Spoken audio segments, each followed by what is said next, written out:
ਧੰਨ ਵਾਹਿਗੁਰੂ ਸਾਹਿਬ ਜੀਓ। ਗਰਭ ਕਰਤ ਹੈ ਦੇਹ ਕੋ, ਬਿਨ ਸੈ ਛਿਨ ਮੈਂ ਮੀਤ। ਜਿਹ ਪ੍ਰਾਨੀ ਹਰ ਜਸ ਕਹਿਓ, ਨਾਨਕ ਤਿਹ ਜਗ ਜੀਤ। ਗਰਭ ਕਰਤ ਹੈ ਦੇਹ ਕੋ, ਬਿਨ ਸੈ ਛਿਨ ਮਹਿ ਮੀਤ।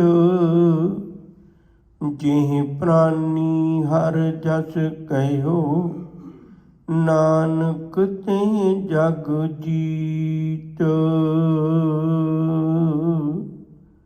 ਵਾਹਿਗੁਰੂ ਜੀ ਕਾ ਖਾਲਸਾ, ਵਾਹਿਗੁਰੂ ਜੀ ਕੀ ਫਤਿਹ। ਸਿਰਜਣਹਾਰ ਨੇ ਆਪਣੀ ਸਿਰਜੀ ਹੋਈ ਕਾਇਨਾਤ ਵਿੱਚ ਹਰ ਇੱਕ ਚੀਜ਼ ਦੀ ਕੋਈ ਨਾ ਕੋਈ ਮਹੱਤਤਾ ਹੈ, ਉਹਦਾ ਕੋਈ ਨਾ ਕੋਈ ਮਕਸਦ ਹੈ। ਇਹ ਗੱਲ ਵੱਖਰੀ ਭਈ ਹਰ ਗੱਲ ਦਾ ਮਨੁੱਖ ਨੂੰ ਭਾਵੇਂ ਨਾ ਪਤਾ ਹੋਵੇ, ਪਰ ਉਸ ਦੀ ਸਿਰਜਣਾ ਵਿੱਚ ਕੋਈ ਚੀਜ਼ ਬੇਕਾਰ ਨਹੀਂ ਹੈ। ਹਰ ਇੱਕ ਚੀਜ਼ ਦਾ ਕੋਈ ਨਾ ਕੋਈ ਮਕਸਦ ਹੈ, ਉਹਦਾ ਕੋਈ ਕਾਰਨ ਹੈ। ਇਸੇ ਤਰ੍ਹਾਂ ਮਨੁੱਖਾ ਜ਼ਿੰਦਗੀ ਦਾ ਵੀ ਇੱਕ ਮਕਸਦ ਹੈ, ਇਹਦਾ ਵੀ ਕੋਈ ਨਿਸ਼ਾਨਾ ਹੈ, ਇਹਨੇ ਕੁਝ ਪ੍ਰਾਪਤ ਕਰਨਾ ਹੈ। ਗੁਰਬਾਣੀ ਵਿੱਚ ਮਨੁੱਖਾ ਜਾਮੇ ਦੀ ਜ਼ਿੰਮੇਵਾਰੀ ਨੂੰ, ਇਹਦੇ ਮਕਸਦ ਨੂੰ ਬਹੁਤ ਵਾਰੀ ਸਮਝਾਇਆ ਹੋਇਆ ਹੈ। ਇਹ ਕਾਹਦੇ ਵਾਸਤੇ ਹੈ? ਫੱਫਾ ਫਿਰਤ ਫਿਰਤ ਤੂੰ ਆਇਆ, ਦੁਲਭ ਦੇ ਕਲਯੁਗ ਮੈਂ ਪਾਇਆ। ਫਿਰ ਇਹ ਅਵਸਰ ਚਰੇ ਨਾ ਹੱਥਾ, ਨਾਮ ਜਪੋ ਤੋ ਕਟੀਏ ਫਾਸਾ। ਪਈ ਪ੍ਰਾਪਤ ਮਨੁੱਖ ਤੇ ਹੁਰੀਆ, ਗੋਬਿੰਦ ਮਿਲਣ ਕੀ ਇਹ ਤੇਰੀ ਬਰੀਆ। ਇਹ ਮਨੁੱਖਾ ਜਾਮਾ ਪ੍ਰਭੂ ਦੇ ਮਿਲਾਪ ਦੀ ਵਾਰੀ ਹੈ। ਇਸ ਮਨੋਰਥ ਲਈ, ਇਸ ਮਕਸਦ ਲਈ ਇਹ ਮਨੁੱਖਾ ਜਾਮਾ ਮਿਲਿਆ। ਪਰ ਹੁਣ ਦੁਨੀਆ 'ਚ ਦੋ ਤਰ੍ਹਾਂ ਦੇ ਲੋਕ ਨੇ।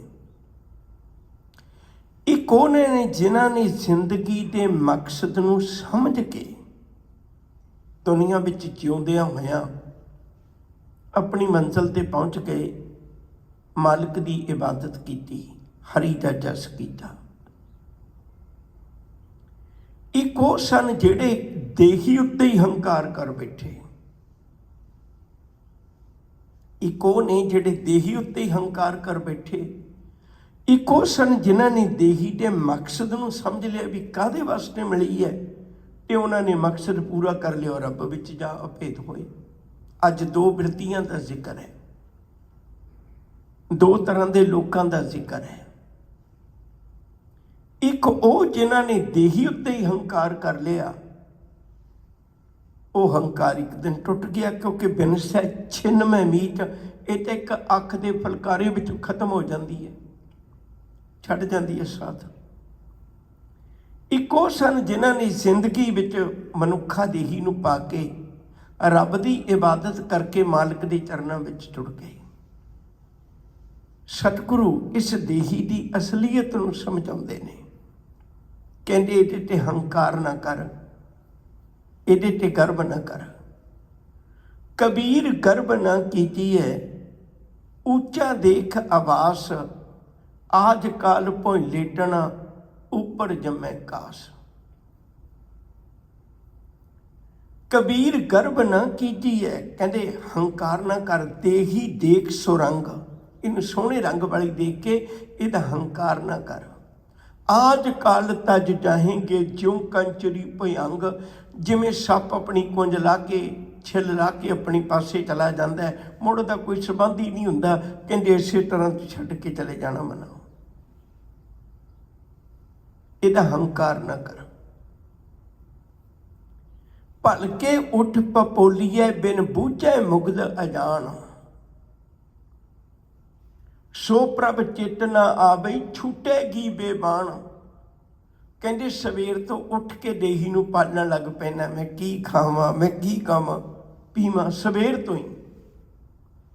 ਭਲਕੇ ਉੱਠ ਪਪੋਲੀਏ, ਪਪੋਲੀਏ ਦਾ ਮਤਲਬ ਹੁੰਦਾ ਇਹਨੂੰ ਪਾਲਣ ਲੱਗ ਪੈਂਦਾ ਹੈ। ਬਿਨ ਬੂਝੇ ਮੁਗਧ ਅਜਾਨ। ਕਹਿੰਦੇ ਰੱਬ ਦੇ ਮਕਸਦ, ਜਿਸ ਮਕਸਦ ਲਈ ਇਹ ਦੇਹੀ ਮਿਲੀ ਹੈ, ਉਹ ਰੱਬ ਦਾ ਨਾਮ ਇੱਕ ਪਲ ਵੀ ਨਹੀਂ, ਬਾਣੀ ਭਾਵੇਂ ਨਾ ਪੜ੍ਹੇ ਪਰ ਖਾਣ ਪੀਣ ਦਾ ਪ੍ਰਬੰਧ ਬੰਦਾ ਪਹਿਲਾਂ ਕਰ ਲੈਂਦਾ। ਸੋ ਪ੍ਰਭ ਚਿਤ ਨਾ ਆਵਈ, ਮਾਲਕ ਤੈਨੂੰ ਚੇਤੇ ਵੀ ਨਹੀਂ ਆਉਂਦਾ ਮਨਾ। ਛੁੱਟੇਗੀ ਬੇਬਾਨ, ਜਿਹਨੂੰ ਏਡੇ ਪਿਆਰ ਨਾਲ ਪਾਲਦਾ, ਸ਼ਮਸ਼ਾਨ ਭੂਮੀ ਛੱਡ ਆਉਣੀ ਅਗਲਿਆਂ ਨੇ। ਬਸ ਇੱਥੇ ਤੱਕ ਹੀ ਹੈ ਕਹਾਣੀ। ਹਜ਼ੂਰ ਬਾਰ-ਬਾਰ ਸਾਨੂੰ ਸਮਝਾਉਂਦੇ ਨੇ, ਭਲਿਆ ਇੱਟ ਸਰਾਣੇ ਪਵੇਂ ਸ਼ਬਨ, ਕੀੜਾ ਲੜਿਓ ਮਾਸ, ਕੇਤੜੀਆਂ ਜੁਗ ਵਾਪਰੇ ਇਕਤ ਪਿਆ ਪਾਸ। ਕਾਹਦਾ ਹੰਕਾਰ ਕਰਨਾ ਹੈ? हमरो करता राम स्नेही, कागे रे नर गर्भ करत हो, बिन सजाए झूठी देही। कहाँ बिसासा इस भांडे का, इतना क लागे ठनका। ਇਹਦਾ ਕਾਹਦਾ ਭਰੋਸਾ ਕਰਨਾ, ਇੰਨਾ ਕੁ ਠਨਕਾ ਲੱਗਿਆ ਟੁੱਟ ਜਾਣਾ। ਇੱਕ ਸਵਾਸ ਲੈਂਦਾ ਸੀ, ਅਗਲਾ ਨਹੀਂ ਆਇਆ। ਹਮ ਆਦਮੀ ਹਾਂ ਇੱਕਦਮੀ, ਮੋਹਲਤ ਮੋਹਤ ਨਾ ਜਾਣਾ, ਨਾਨਕ ਬਿਨ ਮੈਂ ਤਿਸੈ ਸਰੇਵੋ, ਜਾਂ ਕੇ ਜੀ ਪਰਾਣਾ। ਜੈ ਸਿਰ ਰਚ ਰਚ ਬਾਂਧਤ ਭਾਗ, ਸੋ ਸਿਰ ਚੁੰਚ ਸਵਾਰੇ ਕਾਗ। इस तन धन का क्या करवैया, राम नाम काहे न दृढ़ैया। कहत कबीर सुनो मन मेरे, यही हवाल होएंगे तेरे। जिन्हां ने हरि जस कहा, जिन्हां ने मनुखा देही पाके ਇਹਦੇ ਮਕਸਦ ਨੂੰ ਸਮਝਿਆ ਵੀ ਮੈਨੂੰ ਕਾਹਦੇ ਵਾਸਤੇ ਮਿਲੀ ਹੈ। ਇਹ ਇਕੱਲੀ ਖਾਣ ਪਹਿਨਣ ਵਾਸਤੇ ਨਹੀਂ ਮਿਲੀ, ਇਹਦਾ ਕੋਈ ਮਕਸਦ ਹੈ। ਜਿਸ ਮਕਸਦ ਲਈ ਮਿਲੀ ਹੈ, ਜਿਨ੍ਹਾਂ ਨੇ ਇਹ ਸਮਝ ਲਿਆ, ਉਹਨਾਂ ਨੇ ਆਪਣੀ ਜ਼ਿੰਦਗੀ ਦਾ ਬਹੁਤਾ ਸਮਾਂ ਰੱਬੀ ਇਬਾਦਤ ਵਿੱਚ ਗੁਜ਼ਾਰਿਆ। ਉਹਨਾਂ ਨੇ ਜ਼ਿੰਦਗੀ ਦਾ ਸਮਾਂ ਬਰਬਾਦ ਨਹੀਂ ਕੀਤਾ। ਉਹਨਾਂ ਨੂੰ ਪਤਾ ਇਸ ਗੱਲ ਦਾ, ਮਕਸਦ ਦਾ ਪਤਾ ਹੈ।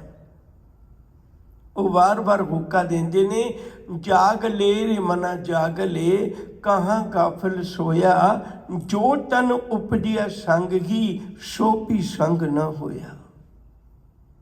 ਜਿਹੜਾ ਤੇਰੇ ਨਾਲ ਜੰਮਿਆ ਦੁੱਖ ਦੀ ਗੱਲ ਹੈ। ਮਨੁੱਖ ਦਾ ਸਰੀਰ ਤਾਂ ਕੁੱਖ ਤੋਂ ਲੈ ਕੇ ਕਬਰ ਤੱਕ ਦਾ ਸਫ਼ਰ ਤੈਅ ਕਰ ਲੈਂਦਾ ਹੈ।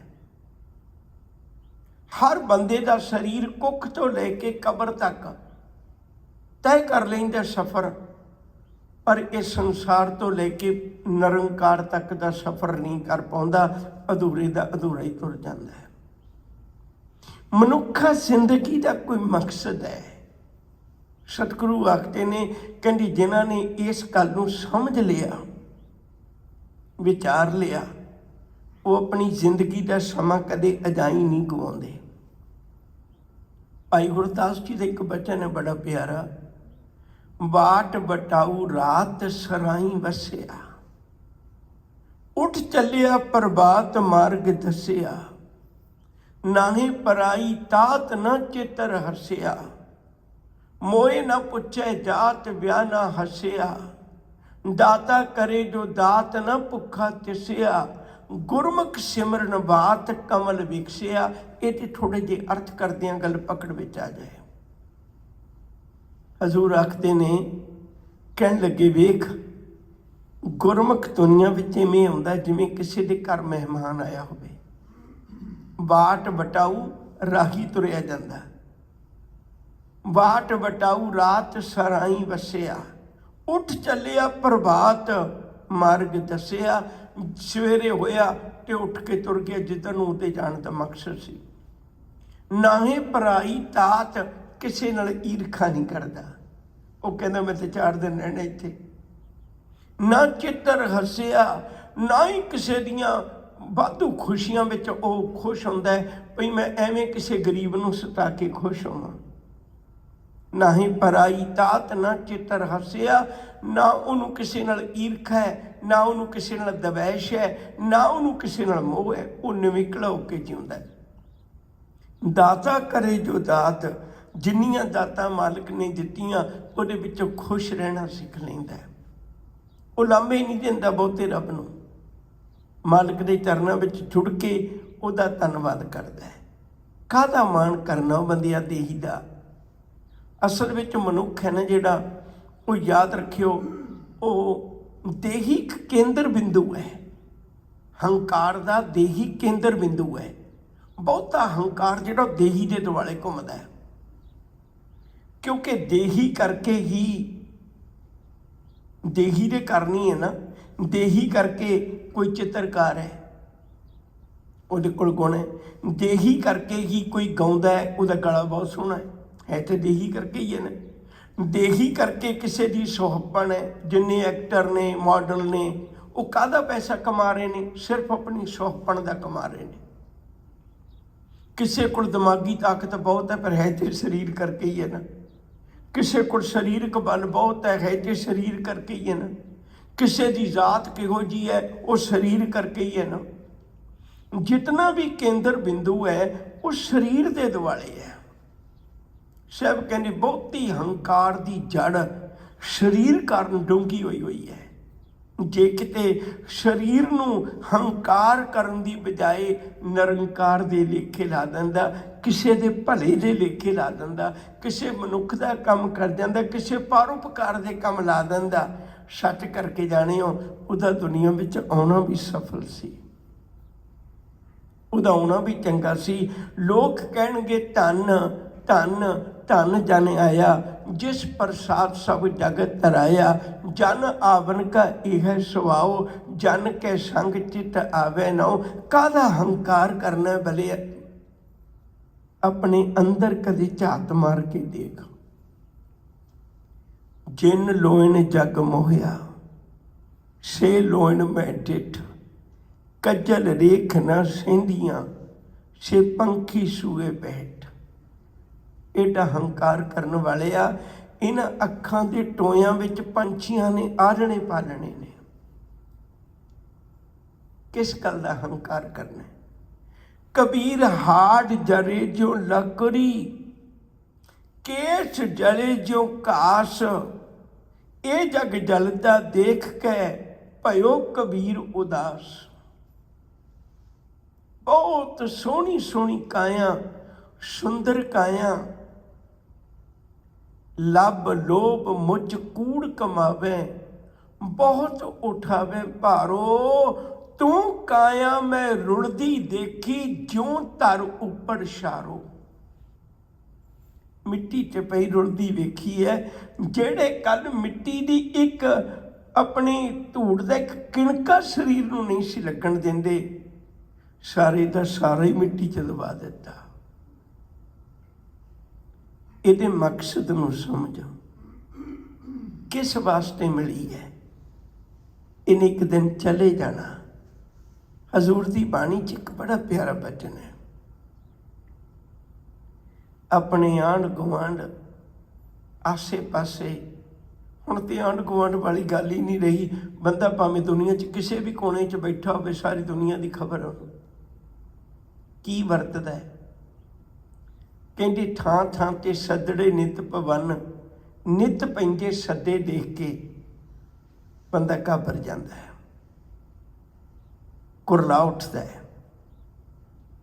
ਨਿਤ ਦੇ ਪੈਂਦੇ ਸੱਦੇ ਦੇਖ ਕੇ ਆਪਣੇ ਆਪ ਨਾਲ ਗੱਲ ਕਰਦੇ। ਗੁਰਬਾਣੀ ਨੇ ਦੋ ਪਾਤਰ ਬਣਾਏ ਨੇ, ਦੋ ਆਪਸ ਵਿੱਚ ਹੀ ਗੱਲ ਕਰਵਾਈ ਹੈ। ਇੱਕ ਪਾਤਰ ਹੈ ਦੇਹੀ, ਦੂਜਾ ਵਿੱਚ ਪਾਤਰ ਹੈ ਰੱਬ ਦਾ ਅੰਸ਼ ਆਤਮਾ। ਦੇਹੀ ਆਤਮਾ ਨੂੰ ਕਹਿੰਦੀ ਹੈ, ਦੇਹੀ ਆਤਮਾ ਨੂੰ ਕਹਿੰਦੀ ਹੈ, ਕਹਿੰਦੀ ਤੇਰਾ ਮੇਰਾ ਰਿਸ਼ਤਾ ਇਵੇਂ ਦਾ ਹੈ ਜਿਵੇਂ ਪਤੀ ਪਤਨੀ ਦਾ ਹੁੰਦਾ ਹੈ। ਮੈਂ ਦੇਖ ਤੈਨੂੰ ਕਿੰਨਾ ਪਿਆਰ ਕਰਨੀ ਹੈ, ਮੇਰੇ ਪਿਆਰ 'ਚ ਕੋਈ ਸ਼ੱਕ ਹੈ ਤੈਨੂੰ? ਮੈਂ ਕਿੰਨਾ ਪਿਆਰ ਕਰਨੀ ਹੈ, ਪਰ ਤੂੰ ਕਮਲਿਆ ਪਤਾ ਨਹੀਂ ਕੀ ਕਰਨਾ ਹੈ। ਤੂੰ ਪਤਾ ਨਹੀਂ ਮੇਰੀ ਗੱਲ ਪੁੱਛਦਾ ਤੱਕ ਨਹੀਂ, ਛੱਡ ਕੇ ਤੁਰ ਜਾਣਾ। ਜੋ ਤੂੰ ਕਹੇਂਗਾ ਮੈਂ ਉਹੀ ਕਰਾਂਗੀ, ਪਰ ਤੂੰ ਮੈਨੂੰ ਛੱਡ ਕੇ ਨਾ ਜਾਇਆ ਕਰ। ਤੂੰ ਚਲਾ ਜਾਣਾ, ਦੇਖ ਤੇਰੇ ਤੋਂ ਮਗਰੋਂ ਮੇਰੀ ਕੋਈ ਬੱਤਰ ਨਹੀਂ ਪੁੱਛਦਾ, ਮੇਰੀ ਕੋਈ ਬੱਤਰ ਨਹੀਂ ਪੁੱਛਦਾ। ਜਦੋਂ ਮਾਲਕ ਚਲਾ ਜਾਂਦਾ ਫਿਰ ਦੇਹੀ ਨੂੰ ਕੌਣ ਪੁੱਛਦਾ? ਜਦੋਂ ਤੂੰ ਚਲਾ ਜਾਣਾ ਤੇ ਮੇਰੀ ਕੌਡੀ ਕੀਮਤ ਨਹੀਂ ਹੁੰਦੀ, ਤੂੰ ਜਾ ਨਾ। ਅੱਗੇ ਹੁਣ ਪਤੀ ਕਹਿੰਦਾ ਭਲੀਏ ਮੈਂ ਵੀ ਕਿਸੇ ਦੇ ਹੁਕਮ ਵਿੱਚ ਬੱਝਾ ਹੋਇਆ। ਉਹ ਕਹਿੰਦੀ ਤੁਸੀਂ ਪਰਵਾਹ ਨਾ ਕਰ, ਤੂੰ ਮੇਰੇ ਨਾਲ ਹੋਵੇਂ, ਮੇਰੇ ਕੋਲ ਕਿੰਨਾ ਜ਼ੋਰ ਹੈ। ਉਹ ਕਹਿੰਦਾ ਨਹੀਂ, ਉਹਦੇ ਨਾਲ ਤੇਰਾ ਜ਼ੋਰ ਨਹੀਂ ਚੱਲਣਾ, ਜਿੰਨਾ ਚਿਰ ਉਹ ਰੱਖਦਾ ਉਨਾ ਚਿਰ ਹੀ ਰਹਿਣਾ ਪੈਂਦਾ, ਜਦੋਂ ਉਹਨੇ ਸੱਦ ਲਿਆ ਮੈਂ ਚਲੇ ਜਾਣਾ ਹੈ। ਆ ਬਹੁਤ ਵਾਰੀ ਦੇਖਦੇ ਹੋ ਨਾ, ਕਈ ਵਾਰੀ ਐਸਾ ਹਾਰਟ ਅਟੈਕ ਹੁੰਦਾ ਬੰਦੇ ਨੂੰ, ਉਹ 1 ਸੈਕਿੰਡ ਇੱਕ ਗੱਲ ਵੀ ਪੂਰੀ ਨਹੀਂ ਕਰ ਪਾਉਂਦਾ, ਖਤਮ ਕਹਾਣੀ। ਕਾਹਦਾ ਹੰਕਾਰ ਕਰਨਾ। ਸਤਿਗੁਰੂ ਜੀ ਨੇ ਕਿੱਡਾ ਪਿਆਰਾ ਬਚਨ ਬਖਸ਼ਿਸ਼ ਕੀਤਾ। ਇੱਕ ਪਾਸੇ ਦੇਹੀ ਦੀ ਗੱਲ ਹੈ, ਦੂਜੇ ਪਾਸੇ ਆਤਮਾ ਦੀ ਗੱਲ ਹੈ। ਦੇਹੀ ਆਤਮਾ ਨੂੰ ਕਹਿੰਦੀ ਹੈ ਧਨ ਕਹੈ, ਧਨ ਦਾ ਅਰਥ ਹੈ ਇਸਤਰੀ। ਧਨ ਕਹੈ ਤੂੰ ਬਸ ਮੈਂ ਨਾਲੇ, ਪ੍ਰਿਆ ਸੁਖ ਵਾਸੀ ਬਾਲ ਗੋਪਾਲੇ, ਤੁਝ ਬਿਨਾ ਹੋ ਕਤੀ ਨਾ ਲਿਖੈ, ਬਚਨ ਦੇ ਛੋੜਨਾ ਜਾਸਾ ਹੀ। ਮੈਨੂੰ ਬਚਨ ਦੇ ਅੱਜ ਵੀ ਮੈਂ ਤੈਨੂੰ ਕਦੇ ਛੱਡ ਕੇ ਨਹੀਂ ਜਾਵਾਂਗਾ। ਫਿਰ ਕਹਿਆ, ਹੁਣ ਅੰਦਰੋਂ ਆਤਮਾ ਬੋਲਦਾ, ਰੱਬ ਦਾ ਅੰਸ਼ ਬੋਲਦਾ। ਉਹ ਕਹਿੰਦਾ ਫਿਰ ਕਹਿਆ ਹਾਂ ਹੁਕਮੀ ਬੰਦਾ, ਉਹ ਭਾਰੋ ਠਾਕੁਰ ਜਿਸ ਕਾਨ ਨਾ ਛੰਦਾ, ਜਿਚਰ ਰੱਖੈ ਚਿਚਰ ਤੁਮ ਸੰਗ ਰਹਿਣਾ। ਜਾਂ ਉੱਠੇ ਜਾਂ ਸੱਦੇ ਤਾਂ ਊਠ ਸਦਾਸਾ ਹੈ। ਜਦੋਂ ਉਹਨੇ ਸੱਦ ਲਿਆ ਮੈਂ ਛੱਡ ਕੇ ਚਲੇ ਜਾਣਾ। ਦੇਹੀ ਕਮਲੀ ਸੀ, ਇਹ ਕਹਿਣ ਲੱਗੀ ਮੈਂ ਪਿਆਰ ਹੀ ਏਡਾ ਗੂੜਾ ਪਾ ਲਾਂਗੀ, ਤੈਨੂੰ ਛੱਡ ਕੇ ਜਾਣਾ ਔਖਾ ਹੋ ਜਾਣਾ। ਹੋਇਆ ਕੀ, ਆਈ ਆਗਿਆ ਪਿਰੇ ਬੁਲਾਇਆ, ਨਾ ਧਨ ਪੁੱਛੀ, ਇਹਨੂੰ ਪੁੱਛਿਆ ਵੀ ਨਹੀਂ ਜਾਣ ਲੱਗੇ ਨੇ, ਨਾ ਧਨ ਪੁੱਛੀ ਨਾ ਮਤਾ ਪਕਾਇਆ। ਇਹਨੂੰ ਪੁੱਛਿਆ ਤੱਕ ਨਹੀਂ, ਤੂੰ ਵਿਦੇਸ਼ਾਂ 'ਚ ਹੈ, ਮੈਂ ਅੱਜ ਤੈਨੂੰ ਛੱਡ ਕੇ ਚਲੇ ਜਾਣਾ, ਤੇਰੀ ਡੈਡ ਬੋਡੀ ਕੌਣ ਭੇਜੇਗਾ? ਪੁੱਛਿਆ ਤੱਕ ਨਹੀਂ। ਮੈਂ ਕਮ ਸੇ ਕਮ ਤੇਰਿਆਂ ਵਿੱਚ ਜਾਣ ਜੋਗਾ ਤੇ ਸਾਹ ਦੇ ਦਿਆਂ, ਉਨੇ ਕੁ ਸਾਹ ਤਾਂ ਦੇ ਦਿਆਂ, ਤੂੰ ਆਪਣਿਆਂ 'ਚ ਚਲਾ ਜਾਵੇਂ। ਦੇਖਿਆ ਨਾ, ਕਿਸੇ ਦੀ ਮੌਤ ਬੱਸਾਂ 'ਚ ਹੋ ਜਾਂਦੀ ਹੈ, ਕਿਸੇ ਦੀ ਜਹਾਜ਼ਾਂ 'ਚ ਹੋ ਜਾਂਦੀ ਹੈ, ਕਿਸੇ ਦੀ ਵਿਦੇਸ਼ਾਂ 'ਚ ਹੋ ਜਾਂਦੀ ਹੈ, ਕਿਸੇ ਦੀ ਰਾਹਾਂ 'ਚ ਹੋ ਜਾਂਦੀ ਹੈ। ਇੰਨੇ ਸਵਾਸ ਵੀ ਨਹੀਂ ਦਿੰਦਾ ਵੀ ਆਪਣਿਆਂ 'ਚ ਤਾਂ ਚਲਾ ਜਾਵੇ। ਫਿਰ ਕਹਿਆ ਹੋ ਹੁਕਮੀ ਬੰਦਾ, ਉਹ ਭਾਰੋ ਠਾਕੁਰ ਜਿਸ ਕਾਨ ਨਾ ਛੰਦਾ, ਜਿੱਚਰ ਰੱਖੈ ਤਿੱਚਰ ਤੁਮ ਸੰਗ ਰਹਿਣਾ, ਜਾਂ ਸੱਦੇ ਤਾਂ ਊਠ ਸਦਾਸਾ ਹੈ।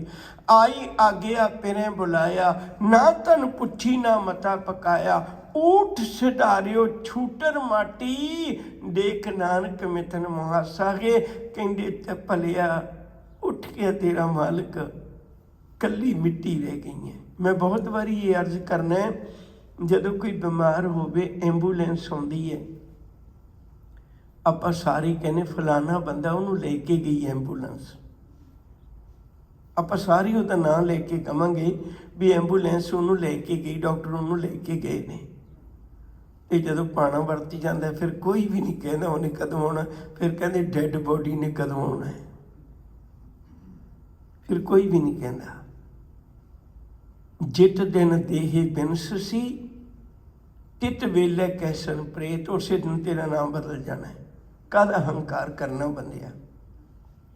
ਅੱਜ ਗੁਰੂ ਤੇਗ ਬਹਾਦਰ ਸਾਹਿਬ ਜੀ, ਦੇਖੋ ਸ਼ਲੋਕਾਂ ਦਾ ਆਕਾਰ ਬਹੁਤ ਛੋਟਾ ਛੋਟਾ ਹੈ, 2-2 ਪੰਕਤੀਆਂ ਨੇ ਸਿਰਫ, ਪਰ ਸਮੁੱਚੀ ਜ਼ਿੰਦਗੀ ਦੀ ਜੁਗਤ, ਸਮੁੱਚੀ ਜ਼ਿੰਦਗੀ ਦਾ ਰਹੱਸ, ਸਮੁੱਚੀ ਜ਼ਿੰਦਗੀ ਦਾ ਸੱਚ 2-2 ਪੰਕਤੀਆਂ 'ਚ ਬਿਆਨ ਕਰ ਦਿੱਤਾ ਹਜ਼ੂਰ ਨੇ।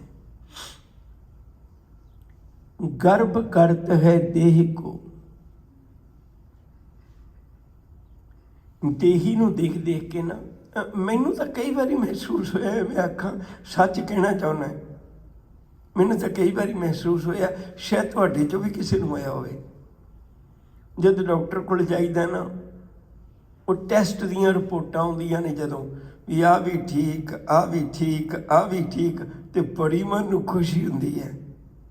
ਵੀ ਬਹੁਤ ਕੁਝ ਠੀਕ ਹੈ, ਪਰ ਇਹਨੂੰ ਇਹ ਨਹੀਂ ਪਤਾ ਵੀ ਭਾਵੇਂ ਸਾਰਾ ਕੁਝ ਡਾਕਟਰ ਦਾ ਠੀਕ ਹੋਵੇ, ਸੱਜਣਾ ਜਿਸ ਦਿਨ ਉਹਨੇ ਲੈ ਕੇ ਜਾਣਾ ਨਾ, ਸਾਰੀਆਂ ਰਿਪੋਰਟਾਂ ਠੀਕ ਹੁੰਦੀਆਂ ਨੇ, ਪਤਾ ਵੀ ਨਹੀਂ ਲੱਗਦਾ। ਇਉਂ ਲੱਗਦਾ ਵੀ ਦੇਹੀ ਕਰਕੇ ਠੀਕ ਹੈ ਤੇ ਸ਼ਾਇਦ ਮੌਤ ਤਾਂ ਮੇਰੇ ਕੋਲ ਬਹੁਤ ਦੂਰ ਹੈ ਹੁਣ, ਇਉਂ ਲੱਗਦਾ ਹੈ ਬੰਦੇ ਨੂੰ। ਪਰ ਇਹਨੂੰ ਇਹ ਨਹੀਂ ਪਤਾ, ਵੈਦ ਕਹੈ ਹੋਂ ਹੀ ਭਲਾ, दारू मेरे बस, ये तो बस्त गोपाल की जब पावे लेखस। गर्भ करत है देह को, गर्भ का अर्थ है हंकार। शीशे च नूं देख देख फुलिया नहीं समांदा, काहदा हंकार करना है। गुरु दे घर विच पलिया एक अनाथ बच्चा, मां भी चली गई, पिता भी चला गया, 2 वक्त की रोटी तो भी मुताज, अपने मामे की उंगल पकड़ के गुरु हरगोबिंद साहब जी के चरणों च आ गया। सतगुरु का तो घर ही है जाए, जिन्होंने किधरे मान नहीं मिलता, गुरु मान ही नहीं देंदा, जिंदगी की हर लोड़ पूरी कर देंदा है। गुरु को लैके पलिया, जवान होया, इहदा नाम सी पैंदे खां।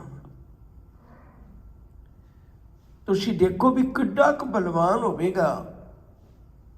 उन्हां समयां च पिंडां च संढे छड्डे हुंदे सी,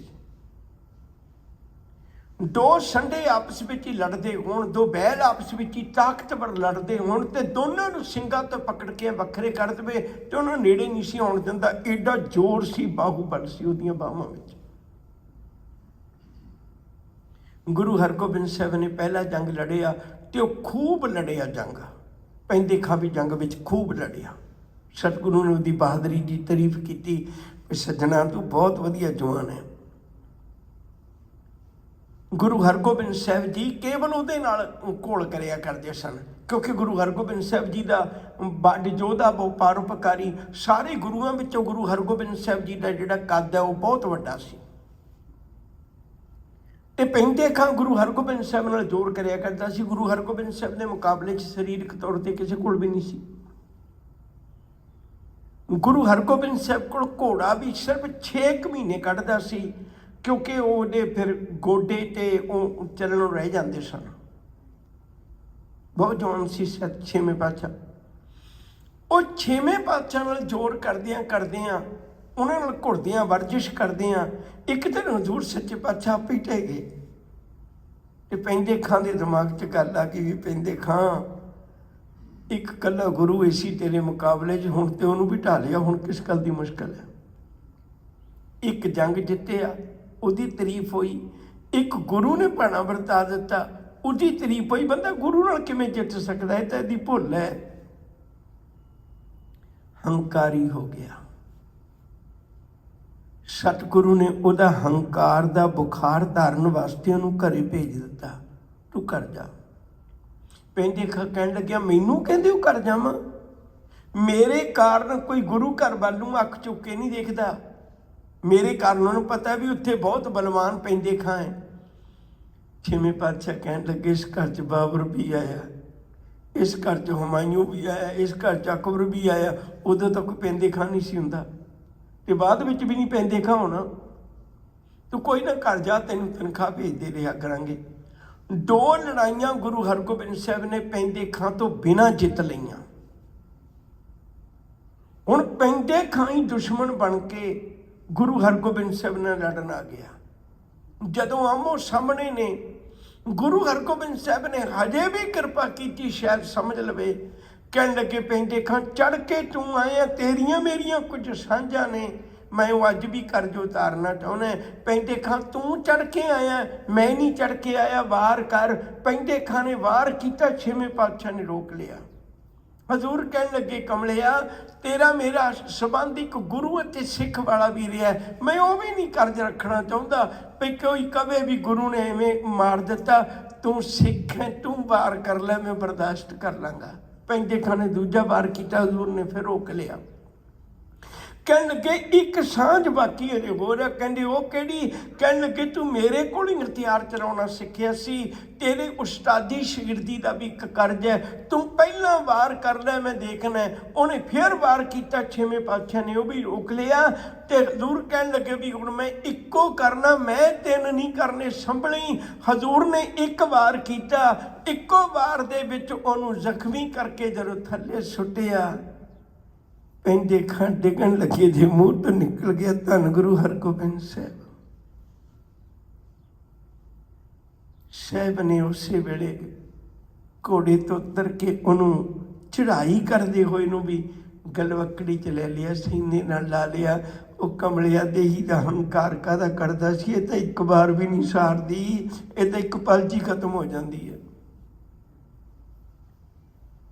ਹਜ਼ੂਰ ਗੁਰੂ ਤੇਗ ਬਹਾਦਰ ਸਾਹਿਬ ਕਿੱਡੀ ਕੀਮਤੀ ਗੱਲ ਆਖਦੇ ਨੇ, ਕਿਤੇ ਮਨੁੱਖਾ ਜਾਮਾ ਹਾਰ ਕੇ ਨਾ ਚਲਾ ਜਾਈ। ਗਰਭ ਕਰਤ ਹੈ ਦੇਹ ਕੋ, ਉਹਦਾ ਹੰਕਾਰ ਕਰਦਾ ਹੈ। ਜਿਹੜੀ ਬਿਨ ਸੈ ਛਿਨ ਮੈਂ ਮੀਤ, ਛਿਨ ਕਹਿੰਦੇ ਨੇ ਇੱਕ ਵਾਰੀ ਅੱਖ ਚਮਕਣਾ, ਇੰਨੇ ਸਮੇਂ 'ਚ ਸਾਥ ਛੱਡ ਜਾਂਦੀ ਹੈ। ਜਿਹ ਪ੍ਰਾਨੀ ਹਰ ਜਸ ਕਿਹੋ, ਜਿਨ੍ਹਾਂ ਨੇ ਦੇਹੀ ਦੇ ਮਕਸਦ ਨੂੰ ਸਮਝ ਲਿਆ, ਰੱਬ ਦੀ ਇਬਾਦਤ ਕੀਤੀ, ਹਰੀ ਦਾ ਜਸ ਕੀਤਾ, ਆਪਣੀ ਵਡਿਆਈ ਨਹੀਂ ਕੀਤੀ। ਨਾਨਕ ਤੇਹ ਜਗ ਜੀਤ, ਇੱਕ ਬੰਦਾ ਹਾਰ ਕੇ ਚੱਲਿਆ ਜੀਵਨ, ਦੂਜੇ ਪਾਸੇ ਜਿਹਨੇ ਰੱਬ ਦੀ ਵਡਿਆਈ ਕੀਤੀ ਉਹਨੇ ਕਿੱਡਾ ਵੱਡਾ ਰੁਤਬਾ ਪ੍ਰਾਪਤ ਕੀਤਾ। ਜਗ ਜੀਤ, ਉਹਨੇ ਜਗਤ ਨੂੰ ਜਿੱਤ ਲਿਆ। ਸੰਸਾਰ ਵਿੱਚੋਂ ਸਭ ਤੋਂ ਵੱਡਾ ਯੋਧਾ ਹੈ ਜਿਹਨੇ ਆਪਣੀ ਦੇਹੀ ਦੇ ਮਕਸਦ ਨੂੰ ਸਮਝ ਕੇ ਰੱਬੀ ਗੁਣ ਗਾ ਕੇ ਆਪਣਾ ਜੀਵਨ ਮਾਲਕ ਦੇ ਚਰਨਾਂ ਵਿੱਚ ਜੋੜ ਲਿਆ। ਆਓ ਗਿਆਨ ਦਾ ਝਾੜੂ ਦੇ ਕੇ ਵਹਿਮਾਂ ਭਰਮਾਂ ਨੂੰ ਹਿਰਦੇ ਵਿੱਚੋਂ ਕੱਢ ਦੇਈਏ ਤੇ ਗੁਰੂ ਦਾ ਦਿੱਤਾ ਹੋਇਆ ਸੱਚ ਹਿਰਦੇ 'ਚ ਧਾਰਨ ਕਰ ਲਈਏ। ਹੰਕਾਰ ਕਰਨ ਦੀ ਬਜਾਏ ਨਿਮਰਤਾ ਧਾਰਨ ਕਰੀਏ। ਗੁਰੂ ਕੁੱਟ ਕੇ ਗਲਵੱਕੜੀ 'ਚ ਲੈ ਲੇਗਾ। ਭੁੱਲਾਂ ਚੁੱਕਾਂ ਦੀ ਖਿਮਾ ਪਿਆਰ ਨਾਲ ਆਖੋ ਜੀ। ਵਾਹਿਗੁਰੂ ਜੀ ਕਾ ਖਾਲਸਾ, ਵਾਹਿਗੁਰੂ ਜੀ ਕੀ ਫਤਿਹ। ਰਾਮਕਲੀ ਮਹੱਲਾ ਤੀਜਾ। ਆਨੰਦ ਏਕ ਓੰਕਾਰ ਸਤਿਗੁਰ ਪ੍ਰਸਾਦ। ਆਨੰਦ ਪਿਆ ਮੇਰੀ ਮਾਏ, ਸਤਿਗੁਰੂ ਮੈਂ ਪਾਇਆ, ਸਤਿਗੁਰਤਾ ਪਾਇਆ ਸਹਿਜ ਸੇਤੀ। ਮਨ ਵਜੀਆਂ ਵਾਧਾਈਆਂ, ਰਾਗ ਰਤਨ ਪਰਵਾਰ ਭਰੀਆਂ, ਸ਼ਬਦ ਗਾ ਬਣਾਈਆਂ, ਸ਼ਬਦ ਉਤਾ ਗਾਵੋ ਹਰੀ ਕੇਰਾ, ਮਨ ਜਿਨੀ ਵਸਾਇਆ। ਕਹਿ ਨਾਨਕ ਆਨੰਦ ਹੋਆ, ਸਤਿਗੁਰੂ ਮੈਂ ਪਾਇਆ। ਏ ਮਨ ਮੇਰਿਆ ਤੂੰ ਸਦਾ ਰੋ, ਹਰ ਨਾਲੇ ਹਰ ਨਾਲ ਰਹੋ ਤੂੰ ਮਨ ਮੇਰੇ। ਦੁਖ ਸਭ ਵਿਸਾਰਨਾ, ਅੰਗੀਕਾਰੋ ਕਰੇ ਤੇਰਾ ਕਾਰਜ ਸਭ ਸਵਾਰਨਾ। ਸਭਨਾ ਗੱਲਾਂ ਸਮਰੱਥ ਸੁਆਮੀ, ਸੋ ਕਿਉ ਮਨੋ ਵਿਸਾਰੇ। ਕਹਿ ਨਾਨਕ ਮਨ ਮੇਰੀ ਸਦਾ ਰੋ, ਹਰ ਨਾਲੇ ਸਾਚੇ ਸਹਿਬਾ। ਕਿਆ ਨਾਹੀ ਕਰਤੀ ਰਹਿ, ਕਰਤਾ ਤੀਰੈ ਸਭ ਕਿਛੈ, ਜਿਸ ਦੇਹ ਸੋ ਪਾਵੇ। ਸਦਾ ਸਿਫਤ ਸਲਾਹ ਤੇਰੀ, ਨਾਮ ਮਨ ਵਸਾਵੇ। ਨਾਮ ਜਿਨ ਕੈ ਮਨ ਵਸਿਆ, ਵਾਜੀ ਸ਼ਬਦ ਕਨੇਰੀ। ਕਹਿ ਨਾਨਕ ਸੱਚੇ ਸਾਹਿਬ, ਕਿਆ ਨਾਹੀ ਕਰਤੀ ਰਹਿ, ਸਾਚਾ ਨਾਮ ਮੇਰਾ ਆਧਾਰੂ। ਸਾਚ ਨਾਮ ਆਧਾਰ ਮੇਰਾ, ਜਿਨ ਭੁੱਖਾਂ ਸਭ ਗਵਾਈਆਂ। ਕਰ ਸ਼ਾਂਤ ਸੁਖ ਮਨਾਏ ਵਸਿਆ, ਜਿਨ ਇੱਛਾ ਸਭ ਪੁਜਾਈਆਂ। ਸਦਾ ਕੁਰਬਾਨ ਕੀਤਾ ਗੁਰ ਵਿਟੋਂ, ਜਿਸ ਦੀਆਂ ਵਡਿਆਈਆਂ। ਕਹਿ ਨਾਨਕ ਸੁਣੋ ਸੰਤੋ ਸ਼ਬਦ ਧਰੋ ਪਿਆਰੂ। ਸਾਚਾ ਨਾਮ ਮੇਰਾ ਆਧਾਰੂ। ਵਾਜੇ ਪੰਜ ਸ਼ਬਦ ਤਿਲ ਕਰ ਸੁਭਾਗੇ, ਕਰ ਸੁਭਾਗੇ ਸ਼ਬਦ ਵਾਜੇ। ਕਲਾ ਜਿਤ ਕਰ ਧਾਰਿਆ, ਪੰਜ ਰੂਪ ਤੁਰ ਵਸ ਕੀਤੇ। ਕਾਲ ਕੰਡ ਕੁਮਾਰਿਆ, ਤੁਰ ਕਰਮ ਪਾਇਆ। ਤੁਰ ਜਿਨ ਕੋ ਸੇ ਨਾਮ ਹਰ ਕਹਿ ਲਾਗੇ। ਕਹਿ ਨਾਨਕ ਤਿਸ ਕੋ ਹੋਆ, ਚਿਤ ਕਰ ਅਨਹਦ ਵਾਜੇ। ਆਨੰਦ ਸੁਣੋ ਬੜ ਭਾਗਿਓ, ਸਗਲ ਮਨੋਰਥ ਪੂਰੇ। ਪਾਰ ਬ੍ਰਹਮ ਪ੍ਰਪਾਇਆ, ਉਤਰੇ ਸਗਲ ਵਿਸੂਰੇ। ਦੁਖ ਰੋਗ ਸੰਤਾਪ ਉਤਰੇ, ਸੋਹਣੀ ਸੱਚੀ ਬਾਣੀ। ਸੰਤ ਸਾਜਨ ਭਏ ਸਰਸੇ ਪੂਰੇ, ਗੁਰ ਤੇ ਜਾਣੀ। ਸੁਣਤੇ ਪੁਨੀਤ ਕਹਿਤੇ ਪਵਿੱਤ, ਸਤਿਗੁਰ ਆ ਭਰਪੂਰੇ। ਬਿਨਵੰਤ ਨਾਨਕ ਗੁਰ ਚਰਨ ਲਾਗੇ, ਵਾਜੇ ਅਨਹਦ ਤੂਰੇ। ਸੁਣਤੇ ਪੁਨੀਤ ਕਹਿਤੇ ਪਵਿੱਤ, ਸਤਿਗੁਰ ਆ ਭਰਪੂਰੇ। ਬਿਨਵੰਤ ਨਾਨਕ ਗੁਰ ਚਰਨ ਲਾਗੇ, ਵਾਜੇ ਅਨਹਦ ਤੂਰੇ। ਵਾਹਿਗੁਰੂ ਜੀ ਕਾ ਖਾਲਸਾ, ਵਾਹਿਗੁਰੂ ਜੀ ਕੀ ਫਤਿਹ।